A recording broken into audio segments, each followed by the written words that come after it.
National legal services authority Delhi, అదేవిధంగా AP state legal services authority Amaravati వారి ఉత్తర్వుల మేరకు ఏప్రిల్ 10 దేశవ్యాప్తంగా మెగా లోక్ అదాలత్ కండక్ట్ చేయడం జరుగుతున్నది. This is the first mega Lok Adalat in this year. మొత్తం టోటల్గా ఈ సంవత్సరంలో 4 మెగా లోక్ అదాలత్స్ జరుగుతాయి. మిగతావి వచ్చేసి జూలై, సెప్టెంబర్, డిసెంబర్లో ప్లాన్ చేస్తాము. సమ్ కేటగిరీ ఆఫ్ కేసెస్ మాకు ఇన్స్ట్రక్షన్స్ ఇచ్చారు, ఏ కేసెస్ మనం టేకప్ చేయాలో. వాటిలో ముఖ్యమైనవి క్రిమినల్ కాంపౌండబుల్ కేసెస్, అదేవిధంగా cheque bouncing cases, bank recovery cases,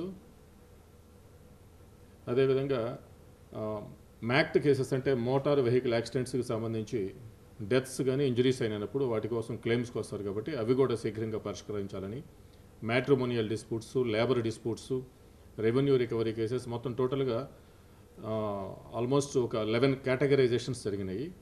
ఈ కేసెస్ అన్ని మేము టేకప్ చేయడానికి ప్లాన్ చేస్తున్నాం. మెయిన్ ఫోకస్ వచ్చేసి ఎక్కువ motor vehicle cases, accident cases and అదేవిధంగా money suits, criminal compoundable offences మీద మేము ఫోకస్ చేస్తున్నాం. దీనికి సంబంధించి చిత్తూరుకి సంబంధించి డిస్ట్రిక్ట్ కోర్ట్ కాంప్లెక్స్లో బెంచెస్ని అరేంజ్ చేస్తున్నాం. అదేవిధంగా అదర్ పార్ట్స్ ఆఫ్ డిస్ట్రిక్ట్కి సంబంధించి మొత్తం 13 మండల్ లీగల్ సర్వీసెస్ అథారిటీ సెంటర్స్లో అక్కడ కోర్టు ప్రెమిసెస్లో కూడా అక్కడ ప్లాన్ చేస్తున్నాం. టోటల్గా ఇంక్లూడింగ్ చిత్తూరు మొత్తం 14 కేంద్రాల్లో ఈ మెగా లోక్ అదాలత్ చిత్తూరు జిల్లాకు సంబంధించి జరగడం జరుగుతుంది. మొత్తం టోటల్గా మేము 2408 సివిల్ అండ్ క్రిమినల్ కాంపౌండ్ కేసెస్ని ఐడెంటిఫై చేసాం ప్రస్తుతానికి. అంటే ఎక్కడైతే మనకి ఛాన్స్ ఉందో ఒక 2400-500 కేసులు ఐడెంటిఫై చేసాం. వాటిల్లో పార్టీస్కి నోటీసులు ఇచ్చాం. అందరూ స్టేక్ హోల్డర్స్కి పిలిపించి మాట్లాడాం. స్టేక్ హోల్డర్స్ అంటే అడ్వకేట్స్, లిటిగెంట్ పబ్లిక్, అదేవిధంగా మ్యాక్ట్ కేసెస్లో ఇన్సూరెన్స్ కంపెనీ అడ్వకేట్స్, అదేవిధంగా టోటల్గా జిల్లాలో ఉన్న సబ్ డివిజనల్ పోలీస్ ఆఫీస్ అందరితో కూడా మేము పర్సనల్గా ఇంటరాక్ట్ అయ్యాం. District SP, collector and also urban SP వారితో కూడా ఈ ఇంటరాక్షన్ జరిపేసి వాళ్ళ కోఆపరేషన్ కూడా తీసుకుంటున్నాం.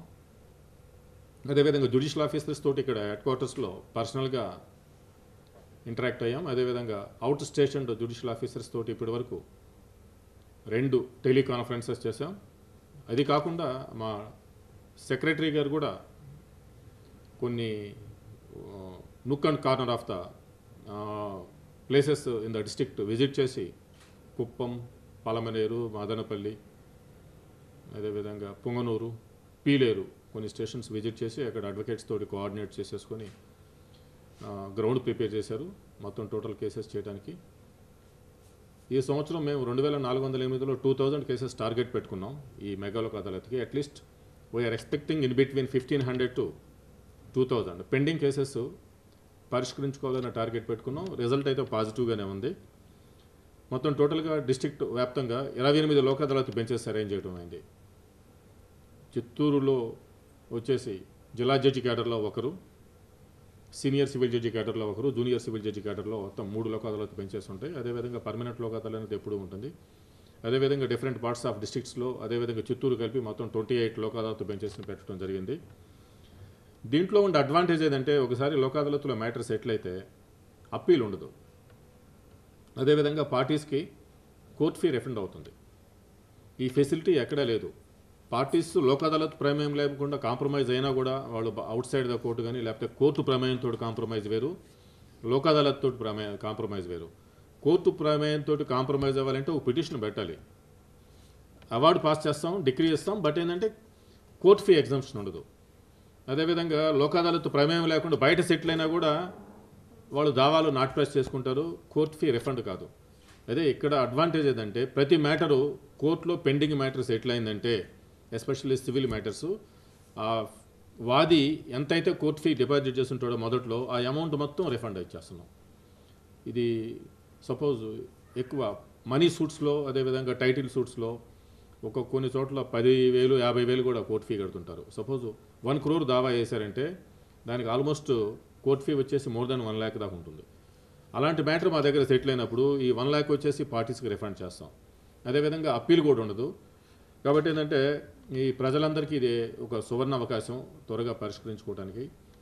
ప్రాక్టికల్గా చూస్తే ఈరోజు కాంపౌండబుల్ క్రిమినల్ కేసెస్ త్వరగా సెటిల్ అయితే కక్షలు కార్పణ్యాలకి తావు ఉండదు. చిన్న చిన్న ఇష్యూస్ కాడ కొట్టుకుంటారు, నెట్టుకుంటారు, సంవత్సరాల తరబడి కోర్టు చుట్టూ తిరుగుతూ ఉంటారు. అలాంటి కేసెస్లో మనం ఉభయంలో పిలిపించి ఒకసారి రాజీ చేస్తే వాళ్ళకి కోర్టు చుట్టూ తిరిగే శ్రమ తగ్గుతుంది. అదేవిధంగా ఏంటంటే ఇంకా మనసులో పెట్టుకోవడానికి కూడా భవిష్యత్తులో అవకాశం ఉండదు. అదేవిధంగా ఎంఈఓపి కేసెస్ యాక్చువల్గా ఏంటంటే కమ్యూనికేషన్ ఎంత బాగుంటుందో చెప్తాను. ఒక ఉదాహరణ, మేము అడిషనల్ డిస్ట్రిక్ట్ జడ్జెస్ అందరితోటి నేను 10 టార్గెట్ పెట్టుకున్నాం ఈచ్ కోర్టు నుంచి ఈ మోటార్ వెహికల్ యాక్సిడెంట్ కేసెస్ పరిష్కరించుకోవాలని. మనం ఫార్మల్గా ఒక లెటర్ పెట్టి గమ్మునుంటే పార్టీస్ నుంచి స్పందన ఉండదండి. మేము పర్సనల్గా బెంచ్కి వెళ్ళి అడ్వకేట్స్ని పిలిపించి పార్టీని పిలిపించి ఫేస్ టు ఫేస్ మాట్లాడుతున్నప్పుడు they are coming forward very well. అప్పటి ఏంటంటే communication is the effective way అండి. వాళ్ళకి మనం చెప్పేదేదో వాళ్ళకి హత్తుకోవాలి, అప్పుడే వాళ్ళు రాజీకి వస్తారు. ఎందుకు అనవసరంగా రాజీకి రమ్మంటే మీకు ఇంత అమౌంట్ వస్తుందని మేము వాళ్ళకి చెప్తుంటే మొత్తం టోటల్గా ఏంటంటే ఒక పాజిటివ్ అవుట్లుక్ కనిపిస్తుంది మోటార్ వెహికల్ యాక్సిడెంట్ కేసెస్లో. కమ్యూనికేషన్ అనేది ప్రజలకి ఫాస్ట్గా చేరాలంటే electronic, print and digital media. మేము పంపిస్తున్న లెటర్స్ నూక్ అండ్ కార్నర్కి వెళ్ళటానికి టైం పట్టవచ్చు, ఒకసారి రీచ్ కూడా కావు. అదేవిధంగా ఫేస్ టు ఫేస్ ఇంటరాక్షన్ కూడా వాళ్ళని మేము కాంటాక్ట్ అయితేనే ఫేస్ టు ఫేస్ ఇంటరాక్షన్కి వస్తారు. అదే మీరు అనుకోండి, ఈ nowadays almost 50-60% of the people are going through the newspapers, TV and etcetera. కాబట్టి మీరు ప్రింట్ అండ్ ఎలక్ట్రానిక్ మీడియా ద్వారా అట్లీస్ట్ ఒక 2-3 డేస్ ఒక 2 డేస్ ఆఫ్టర్ మళ్ళీ 2 డేస్కి ఒకసారి మీరు విస్తృత ప్రచారం చేయాలని నేను మిమ్మల్ని కోరుకుంటున్నాను. అదేవిధంగా 10వ తేదీ ఈ మోడ్ ఆఫ్ లోక్ అదాలత్ ఏంటంటే ఇంతకుముందు వర్చువల్ చేసేవాళ్ళమే, ఇప్పుడు మనకు ఆప్షన్ ఇచ్చారు. వర్చువల్ చేయొచ్చు, ఫిజికల్ చేయొచ్చు బై ఫాలోయింగ్ కోవిడ్ గైడ్లైన్స్. ఇక్కడ మేము విస్తృతమైన ఏర్పాట్లు చేస్తున్నాం 10వ తేదీ కోవిడ్ గైడ్లైన్స్ని ఫాలో అవుతూ. మొత్తం టోటల్గా ఏంటంటే క్రౌడింగ్ ఉన్నా కూడా దూరంగా పెట్టేసి ఎక్కువ కేసెస్ పరిష్కరించడానికి మేము ప్రయత్నం చేస్తున్నాం. కాబట్టి ఏంటంటే ఈ మెసేజ్ని మీరు nook and corner of the విలేజెస్కి తీసుకెళ్ళాలి. అదేవిధంగా దీని గురించి విస్తృతంగా ప్రచారం చేయాలని కోరుకుంటున్నాను. Thank you.